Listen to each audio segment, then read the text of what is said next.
माझा उत्साह वाढवण्यासाठी मला एकच म्हणावंसं वाटतं अध्यक्ष महोदय, ऐकल्याशिवाय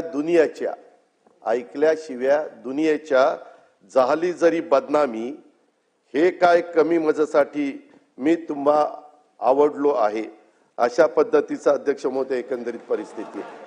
कारण एकीकडे शिव्या द्यायच्या, एकीकडे बोलायचं, पुन्हा थोडं कौतुक पण करायचं, एकीकडे मारल्यासारखं करायचं, असं करायचं.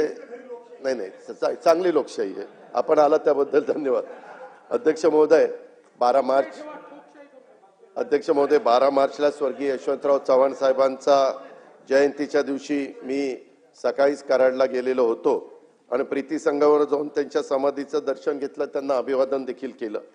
ते ज्या विचारसरणीनं जीवन जगले म्हणजे स्वर्गीय चव्हाण साहेब, त्याच विचारसरणीनं अध्यक्ष महोदय मी आजही माझं जीवन जगतोय आणि यापुढे देखील जगत राहीन, हा माझा विश्वास मला त्या ठिकाणी निश्चित आहे.